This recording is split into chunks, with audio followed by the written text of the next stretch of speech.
O Irão enfrenta uma série de desafios internos e externos, nomeadamente a retirada dos Estados Unidos do acordo nuclear e a asfixia da economia. Teherão afirma que continuará a cumprir o acordo se os países europeus respeitarem os compromissos no domínio económico.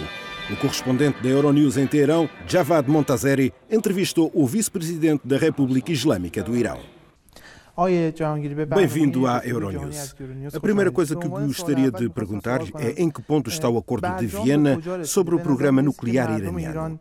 Temos a impressão de que o povo iraniano está cansado das discussões intermináveis em torno do acordo. Como responde aos que criticam o plano?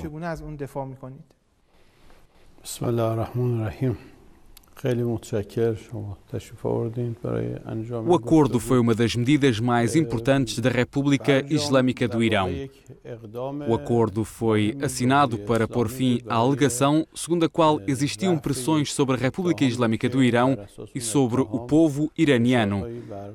Tanto durante as negociações como agora, sempre tentámos partilhar as questões de forma honesta com o nosso povo.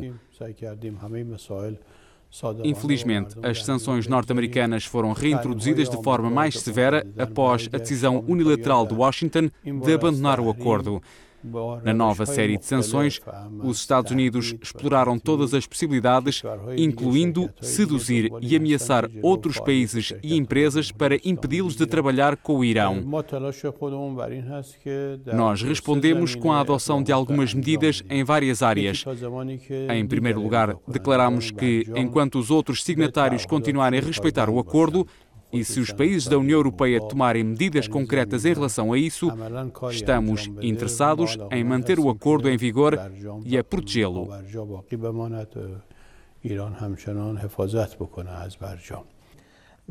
Gostaria de falar em particular de 3 países europeus: a Alemanha, a França e o Reino Unido. O que fizeram esses países para salvar o acordo? این سه کشوری که شما اسپردین جزء کشورهایی هستند که متعهد به این هستند که در صورتی که ایران طبق Esses 3 países fazem parte do grupo de países que aceitou implementar os compromissos e obrigações do acordo se o Irão fizer a sua parte. Esses países, tal como a Rússia e a China, e as outras 5 partes deverão assumir todos os compromissos. Até agora, a União Europeia em geral e esses 3 países em particular, Alemanha, França e Reino Unido, têm cumprido o que prometeram dentro dos prazos previstos no que toca às políticas e à adoção de posições diplomáticas e nós estamos satisfeitos. No entanto, ainda não vimos medidas práticas e concretas que possam servir os interesses do nosso povo e da nossa economia. Penso que, depois do que se passou na Segunda Guerra Mundial, a União Europeia está a enfrentar um desafio crucial. Será que a União Europeia pode tomar decisões independentes do governo dos Estados Unidos, em particular quando há um governo como o de Trump? Será que os europeus podem defender os seus interesses e os seus compromissos internacionais? Na verdade, não vimos uma ação efetiva da União Europeia nesse sentido.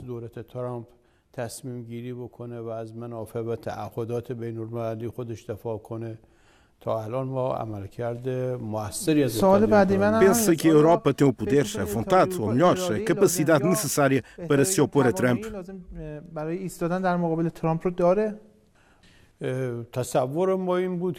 Presumimos que a União Europeia tem essa capacidade. Teoricamente, do ponto de vista da abordagem escolhida, os europeus têm estado bem.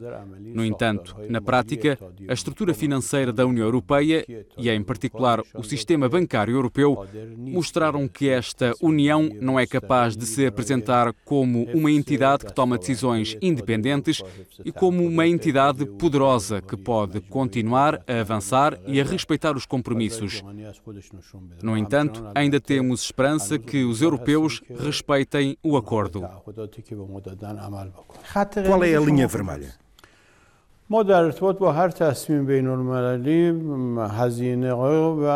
Quando tomamos decisões internacionais, temos em conta os custos e o nosso interesse nacional. Quando os benefícios ultrapassam os custos, assumimos as nossas decisões. Apesar de termos ficado desiludidos com a capacidade da União Europeia em tomar medidas concretas, ainda temos esperança de que a União Europeia possa fazer algo para que possamos tirar partido do acordo nuclear. Dentro do país, o governo tem estado sob uma enorme pressão dos 25% que não acreditam que a União Europeia vá respeitar os seus compromissos e que acham que não se deve confiar na Europa.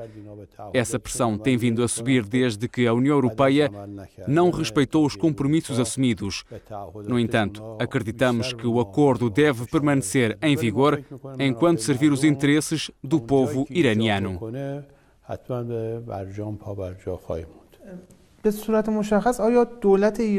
Será que o Irão poderá dar outros passos de forma voluntária para que a Europa cumpra as promessas? Refiro-me a ir mais longe do que o fixado no acordo.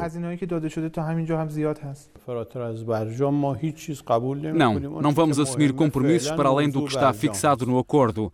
No âmbito do acordo, todas as partes que negociaram e assinaram o documento devem cumprir os compromissos assumidos. Há eleições para o Parlamento Europeu em maio e é possível que a senhora Mogherini e a sua equipa deixem os seus cargos depois das eleições e poderão ser substituídos por políticos de esquerda. Como vê as relações entre Teherão e Bruxelas com a saída de Mogherini?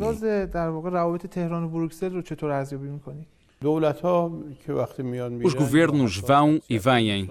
Até os compromissos assumidos por personalidades como Mogherini não são compromissos individuais, mas de nível europeu.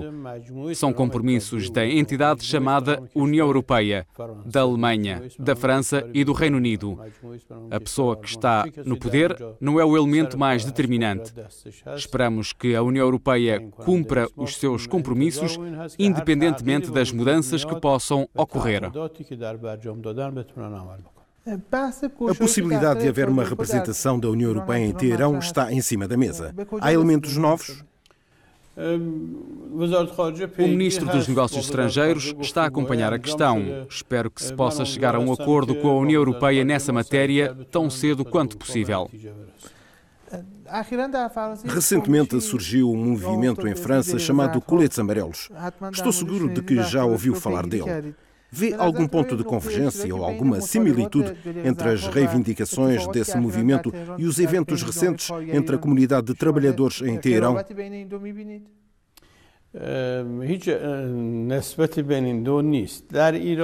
São duas coisas que não têm qualquer semelhança. A Revolução Islâmica vingou há 40 anos e vamos em breve celebrar o aniversário da vitória. O principal objetivo da Revolução Islâmica foi responder às necessidades das partes mais pobres da sociedade, proteger e contribuir para o desenvolvimento das regiões pobres e propiciar liberdade e justiça como pede o povo. Nos últimos 40 anos, assistimos a marchas e manifestações pacíficas em grandes cidades como Teherão. As palavras de ordem que se ouviam eram similares às da Revolução e das exigências do povo e estão muito longe do que se passa hoje em França e noutros países europeus. O que houve pode ser descrito como reivindicações de sindicatos de trabalhadores. A oposição à República Islâmica, fora do Irão, e os detratores do governo tentaram dar um cunho político a essas reivindicações.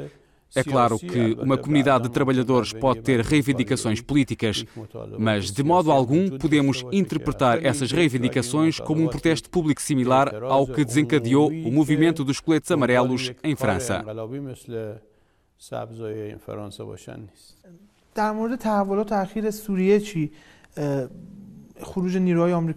Como avalia os últimos desenvolvimentos na Síria e a retirada das tropas norte-americanas do país? Parece que o Irão vai desempenhar um papel menos importante no futuro da Síria. Acha que a Rússia e a Turquia estão a tentar diminuir o papel do Irão na Síria?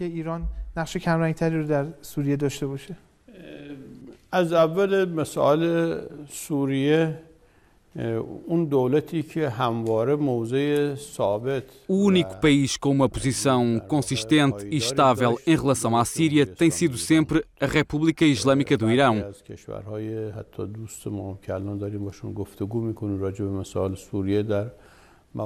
Alguns países, incluindo alguns dos nossos amigos que estão a negociar connosco, insistiam na necessidade de derrubar o governo sírio e o presidente Assad.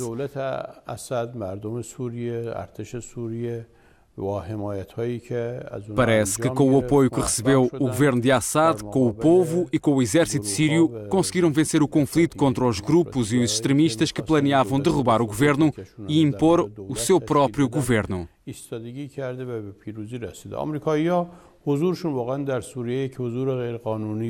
A presença dos Estados Unidos na Síria foi sempre ilegal. O governo sírio nunca fez convites aos Estados Unidos, nem sequer para combater os extremistas islâmicos. Está provado que o Estado Islâmico e outros grupos terroristas que operam no Iraque e na Síria foram criados e apoiados pelos Estados Unidos, por alguns países ocidentais e da região, como a Arábia Saudita e o regime sionista.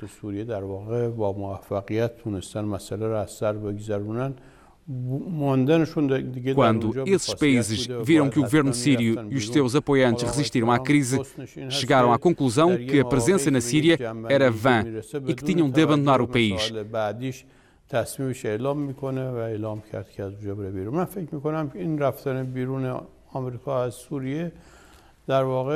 Penso que a retirada dos Estados Unidos da Síria significa que os americanos se aperceberam finalmente que a presença na Síria tinha sido muito cara e que não servia os seus interesses.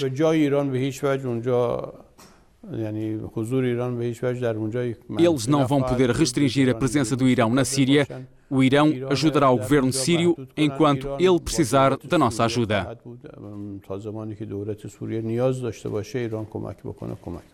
متشکرم از اینکه این فرصت رو در اختیار یورونیوز قرار دادید. تشکر میکنم. ممنون.